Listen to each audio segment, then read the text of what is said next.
Last year, our very own Aaron Bastani gave a TED Talk in Vancouver, and they've now posted it online. We joined the talk where Aaron is explaining the meaning of fully automated luxury communism. Fully automated because we need an economic system which reduces the necessity of human labour in the production process. Luxury because we need to expand the sense of liberty and leisure time for all. A communism because what I believe is heading our way this century, maybe, could see the end of production for exchange and the necessity of humans to sell their labour for a wage. But in politics, big ideas only get you so far. That's been a problem for the left historically. I don't know if you know. And what matters in the here and now in 2022 are concrete proposals. So, how do we leverage the technology revolution? How do we employ the state to address all the challenges I've just spoken about, which I'm pretty sure everybody in this room would acknowledge? Rising inequality, the climate crisis, demographic aging. Well, for some, the answer is a universal basic income, a UBI. Now, despite being a millennial and still petrified whenever I look at my bank balance, I'm not a fan. And the reason is an affordable UBI is ineffective and an effective UBI is unaffordable. My proposal instead is universal basic services, UBS. These are services which are universally available, free at the point of consumption, and paid for through progressive taxation. A bit like the NHS in the UK. I propose 4 of these universal basic services: healthcare, housing, transport, and education. Why these 4? Housing. Well, because you can't focus on long-term problem solving or making something of yourself if you have to move every 12 months. Believe me, I know.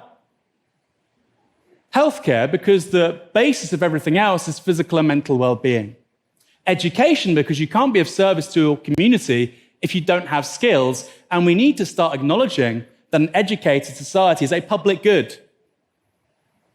People training as dentists, as midwives, as engineers, as accountants. We need those people. Society needs those people with those skills to not just thrive, but to survive. And we all benefit from them having those skills. Transport, because you can have the skills, you can have the housing, but location can remain a constraint on access to opportunity. Now, our audience can see that whole talk, the case for free universal basic services, on the TED website. I watched it earlier today. Very impressive. I was very impressed it was delivered without an auto cue. Very coherent. I don't know how much you had to practice. I suppose, though, instead of going into the arguments, our viewers can check out the talk in full. I kind of want to know how that argument was taken. I mean, because of current events, we've been talking about Davos, where the world's sort of great and good and elites from the financial, cultural, political spheres hang out. I mean, TED Talks are kind of similar, right? Elon Musk was there. How did those arguments you were making go down? Were the people at TED into fully automated luxury communism? A surprising number of people were, receptive. And I think, look, that talk is about universal basic services. It's a talk about social democratic policy. And I fit that within the broader story of the book. It is a part of the book. What I'm describing there is not communism. And if you think, well, there's an incongruence there, I suggest read the book because I talk about that. It's a step to something else. What I think everybody in the room agreed on, Michael, and I think this was actually far more notable with the US elite than it is with the UK elite, is they know there is a serious crisis out there. And I think they know that because of the scare with Trump and January 6th and whatnot. And so they look at the climate crisis, they look at rising inequality, they look at automation, they look at elderly care and so on and so forth. And they don't just think, we can just sit this one out. We can just be passengers here and there'll be a few bumps in the ride, but we'll keep our wealth. There'll be no major political outsiders threatening the status quo. Working class won't get pitchforks, right? We'll go back to the 1990s soon enough.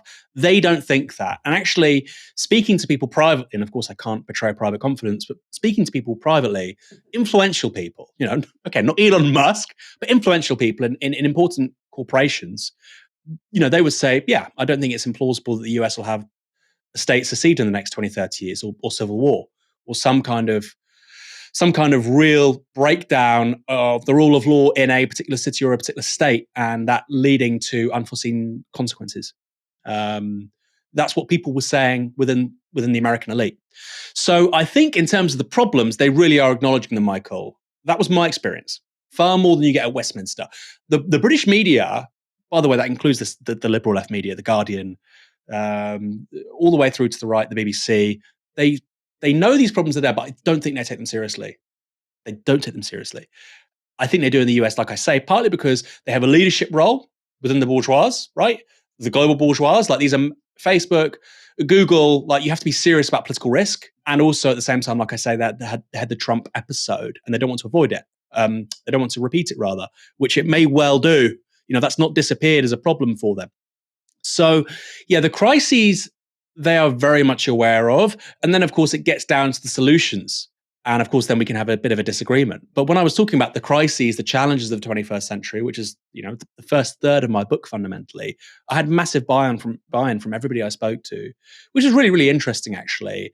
I spoke to people from Facebook, people from all kinds of corporations. There was one guy who was telling me, actually, Michael, you'd love this. He was telling me that he got to speak to Elon Musk briefly, and he said, "Look, Burning Man, you love Burning Man. It's got no money because, of course, there was the COVID pandemic. We've got no money. Can you give us £5 million to get Burning Man back on track?" And Elon Musk was like, "I don't know. I don't think so." And he said, "Look, we've been speaking for half an hour.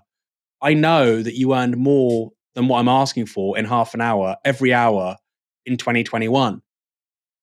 This is crazy. You're making money more quickly than you can spend it. Can I please have the money?" So it was interesting hearing those kinds of anecdotes.